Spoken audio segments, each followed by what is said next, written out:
Welcome into Eye on Northeast Kansas, the podcast. This is where we recap some of the guests you heard on Eye on Northeast Kansas, the TV show. I'm your host, Melissa Bruner. The show, of course, streams live Monday through Friday, 4 o'clock Central Time on WIBW TV. Around Northeast Kansas and really across a lot of the country, Election Day is right around the corner, November 7th. In Kansas, this election cycle would be municipal elections. So this is when folks will head to the polls to choose candidates for their local city councils or city commissions, some of their local offices, school boards on the ballot, and a few local questions are on the ballot as well. These are administered locally in Kansas. The local folks certify them as well, but that doesn't mean that Secretary of State Scott Schwab will be sitting by idly. His office is keeping watch on things, and they also do encourage you to vote. Secretary Schwab visited our studio for a discussion this week on what they're keeping an eye on and also a change that's about to take place for business filings in Kansas. It's a busy time of year, not just because of elections. How involved is your office in municipal elections that we're seeing right now? This is the time of year we're a little bit more hands-off, and so we're watching how new clerks handle the smaller election and how new processes and equipment that have been introduced, how they're handling the load of the local election, because we hear next year there's a pretty big election coming with the 2024 presidential election year. So we're kind of more hands-off and observing at this point. We don't even certify this election, the local counties do. But with a lot of new clerks, there's still federal and state laws you have to obey, and we're always answering the phone and helping our local elected officials get the things done within the rules and the guidelines provided by statute. At the same time, as the state elections official, you are concerned about voter turnout. So what's your pitch to folks out there? So, why are these races so important? They really are. We always focus, and again, next year's a presidential race, but the presidential races, whoever's going to be president is going to affect things on a global level. This is, for example, I tell 18-year-olds this all the time. You don't vote for school board members, but your school board took away sports one year, remember? This is your chance to say whether or not you agreed with that. And once you're 18, you are now a shareholder in your community. And if you don't vote, somebody else's vote gets more credit. And why would you want to do that? And so the other thing we always encourage folks to do is be a poll worker. If you just think, there's voter suppression or there's voter fraud, be a poll worker. Learn the system, and especially younger folks, because we do use technology in elections to just helps us keep integrity, because avoid human error. And teenagers are great with technology. It's so intuitive to them. So if we don't know where we're voting, how do we learn that? Well, you can go to our website, sos.ks.gov, click on the elections tab, and then you can go all the way down to each county office is listed and who the county clerk is, their website, and how to contact that county clerk in that county. You also have the really short votekansas.gov. Yes, that's a simple one, votekansas.gov, and that's a more new one, so I forget to introduce that, and staff sometimes gets frustrated that I forget that. But the importance of that is, one, it's really simple for you to view your information and update your voter registration. Now, granted, the registration deadline's already cut off for this election, but that's always handy going forward. And the other nice thing about it is it says .gov. If it doesn't say .gov, it didn't come from our office, so we tell folks don't trust it. That's a good thing to remember. Speaking of the presidential election that's coming up next year, Kansans could actually have an extra voting opportunity once again. We've had the caucuses.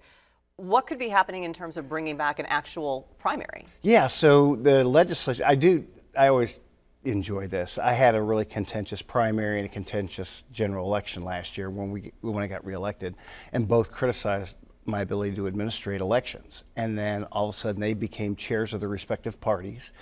And then they asked us to do a brand new election because they conceded that we do elections better than they could do. So I take a little victory lap on that. But yeah, in March, there's going to be a presidential preference primary. And the reason why it's a preference primary, normally when we have a primary, whoever wins the primary, their name is on the ballot. In November, here that may not be the case. As a matter of fact, the person who wins the votes for their respective parties may not even be in the race by the time the election happens, because we don't know what's going to happen Super Tuesday. So it's a hit or miss, but the legislature wanted to give it a try. So March 19th is when it may happen. But what's the deadline to watch for in terms of whether it actually will happen for whatever party you happen to be registered? They have to the end of the year to opt in. If they don't opt into the presidential preference primary, they're already out. Libertarians are not in. It's just the Democrats and Republicans. So we'll keep an eye on that deadline to see whether they in fact move forward. There's more than elections that fall under your office. We also have business filings, and there is a change that's coming. What's going on with the business filings in your office? So this is really a funny story. I was having breakfast with two former secretaries of state of Kansas, Jack Breyer and Ron Thornburg. And Kansas was the first state to use computers to tabulate election results. Back in the day, the county would write it on a board, call it to Topeka. They'd write it on a board, reporter would write it on a notepad and call it to the station. Well, he said, we'll charge the press access to these computer terminals, and we'll just give them the results 15 minutes before we give it to the public. IBM was so concerned the CEO was in the Capitol that day with a rudimentary cell phone, so he could get a programmer on call if he needed it. I'm still on that computer system. And it's only for our business filing system, but we will be off in January. We have been working for 5 years to go from basically a Tandy Radio Shack computer to an iPhone 14, which will allow us to do some new things. And the first step is biannual business filings. Instead of filing every year, you'll file for a 24-month period, just kind of relieving some of that administrative burden. And so folks will be getting some information about this if they're already in the system? Yes, they'll come in with your annual report starting in January, so you'll think your fee doubled, but it's a longer window. And then eventually we'll have our business one-stop operating through that system, so when you do start a new business, you'll fill out the wizard, and then all your permits come to you as opposed to going to each silo of government. Well, in January is when that starts, so I'm sure a lot of people will be excited about that. Doing what we can. Secretary of State Scott Schwab, appreciate the update, and everyone vote November 7th. Yes. Appreciate it. Thank you. November 7th is Election Day. That means advance voting already is underway in person as well as by mail. In Topeka, if you are interested, those even-numbered Topeka City Council seats are up for grabs this time around, and we have had all 8 of the candidates you'll see on the ballot appear as guests on Eye on Northeast Kansas, and you can find all of those interviews on WIBW.com as well. We also got an update on Momentum 2027, the project of the Greater Topeka Partnership. Specifically, we looked at some of the activities taking place around downtown development and riverfront development. Ashley Gilfillan is the head of Downtown Topeka, Inc., so she looks at that area as well as she is leading the riverfront development efforts. And she said there is progress going on, even though you might not really notice anything going on right now physically, but a lot is happening behind the scenes. She gave us an update on those areas. So when we talk about how downtown and the riverfront are connected to everything else that's happening with Momentum, where is the connection? Where are the links? So the connection really lies in bringing our community together in that core district as one district. We already know that the Polk Quincy Viaduct, we're going to see some construction around there, and some big things are changing. This gives us an opportunity to take our downtown to the next level, connect it with Polk Quincy, then hit the river, and then connect to our friends over in Noto to build one fluid, dynamic core that really shines and gives our local merchants the best opportunity to succeed. I can imagine there are some naysayers out there saying, we've been hearing about riverfront development for so long. You've been having these meetings for a decade now, and we've always known Polk Quincy was kind of hanging out there. So what is the status of something actually happening for people who think nothing's been happening? And then what is the fact that the Polk Quincy Viaduct reconstruction is actually going to happen? What does that mean for doing something along the riverfront? Yeah, so it has been something that we've dreamed about for years and years and years. I've probably heard about it for 15 years of, hey, the river, we're going to look at doing that. But what really has happened is the group that's been focusing on the river has made significant strides in safety and awareness and making sure that our river's taken care of to kind of set this foundation for us to come in and kind of do the fun stuff that's more visible. So I'm extremely grateful that I get that opportunity to kind of build off of what they've already been doing. Chances of it happening are, it is happening. It's part of Momentum 2027 for us, which is a community initiative. And to us, that means this is something the community has identified that is important to them. And so we'll never be done with the river. It's going to be a living entity that will continue to adapt, but we will have significant strides by 2027. Because we're actually going to have the construction of the Polk Quincy Viaduct done. So you couldn't really do something and then have it be torn up by bridge construction. Correct. Right? This is that link that really, it kind of all fell into place. It could not be more serendipitous of everything happening at once. It gives us a little bit of time to be messy. Nothing's going to ever get done perfect, but with all these things aligning at once, it connects us in a way that we probably didn't have the opportunity before. So while it looks a little messy for a couple of years with Polk Quincy going on and some of that river construction, at the end they'll all finish around the same time, and we'll be able to have something the community can be proud of. What about South Kansas Avenue downtown, the south side of the river downtown? What remains to be done there?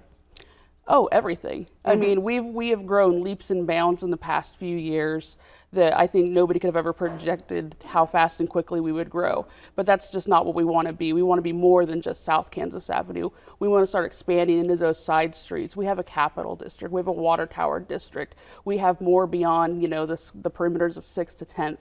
So we want to make sure that we're continuing to expand to offer what we are good at, which is that cultural, historical piece meeting that modern day vibe, which is something, you know, every downtown has their vibe, and we're just figuring that out. So as we start growing more, we're getting more and more opportunities to connect and get further and make it a core that our community deserves, back to that Main Street feel. How can people give feedback on what they'd like to see in any of these projects? Absolutely. You can always look us up on Facebook, and that will link directly to us or to our website, downtowntopekainc.org or .com.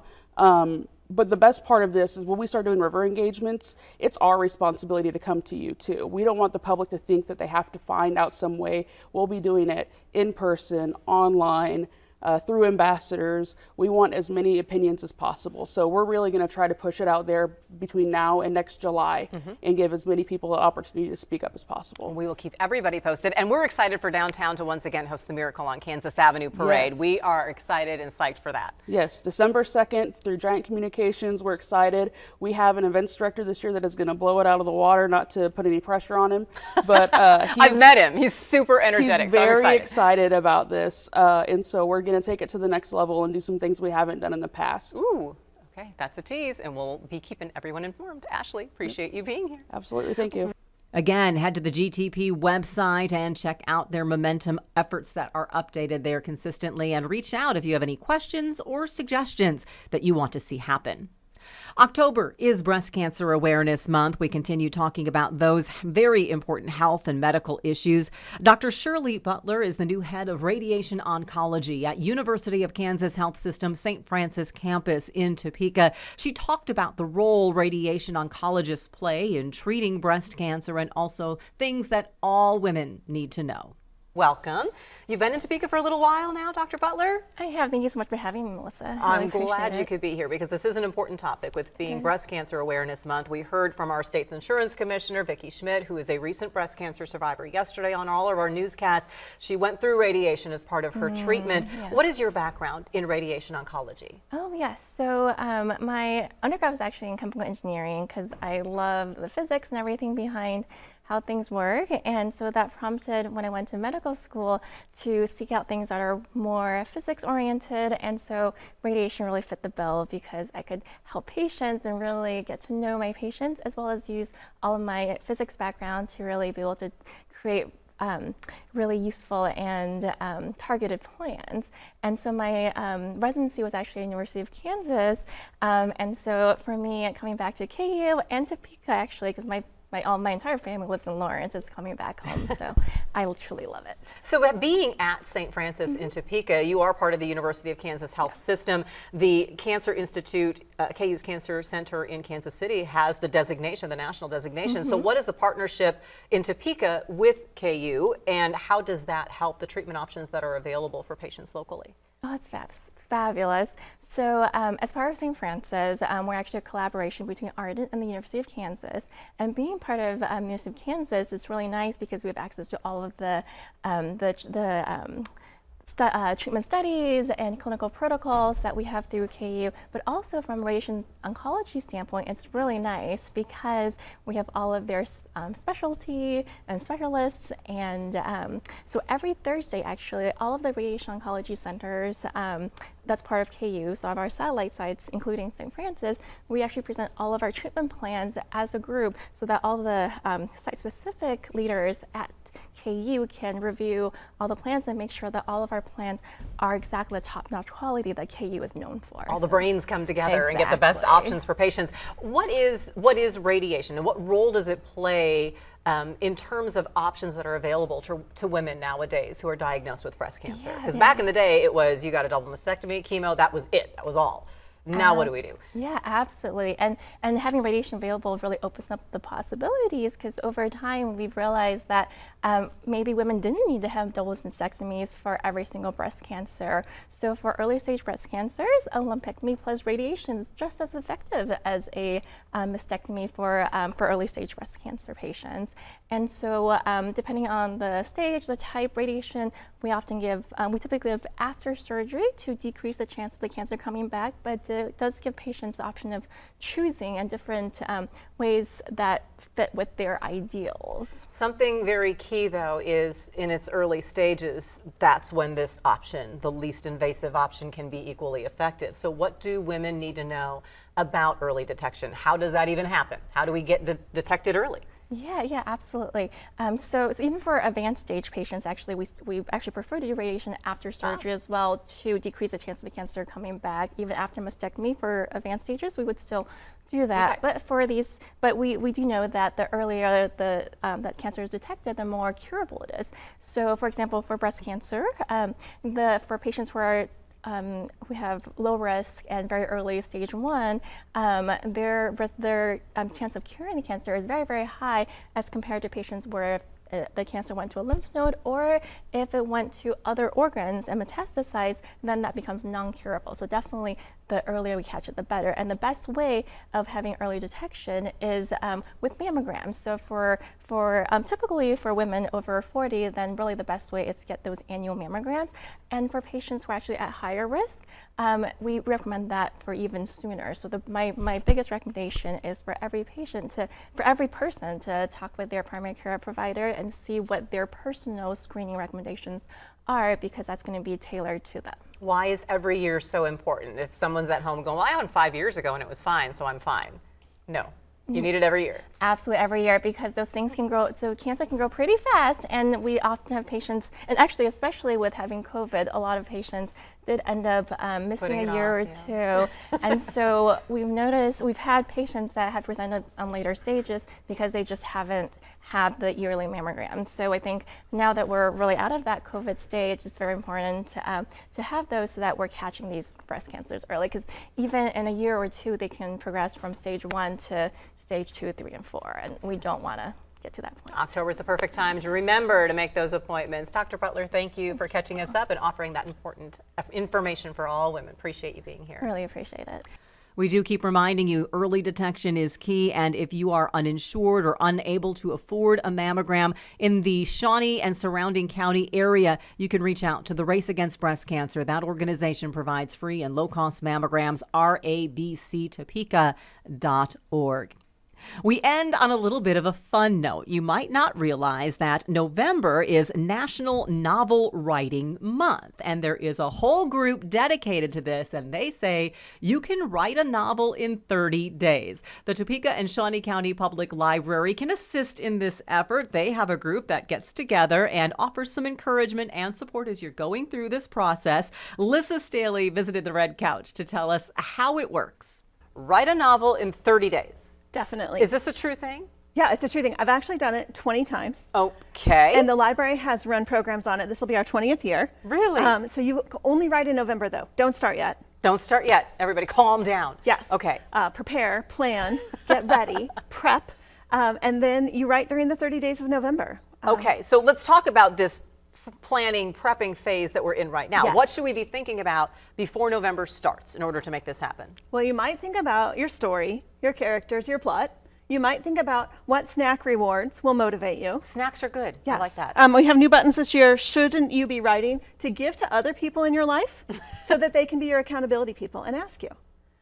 Think about how you're going to give up a little TV, get yourself sitting in the chair in front of the keyboard, and make progress every day. And then what is that progress, right? What happens November 1st, and then what do we do every day for the next 30 days? I don't know if I can make this sound exciting, but you write.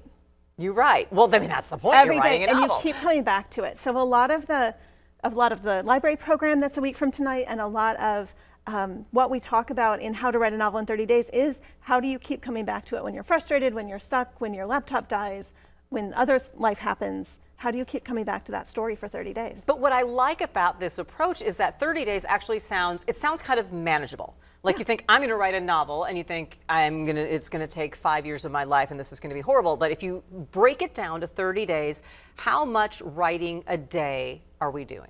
1,667 words. And this is to get to a how many word novel? 50,000 word rough draft. And 50,000 is about how many pages? When you It's think kind of like The Great Gatsby, about that size.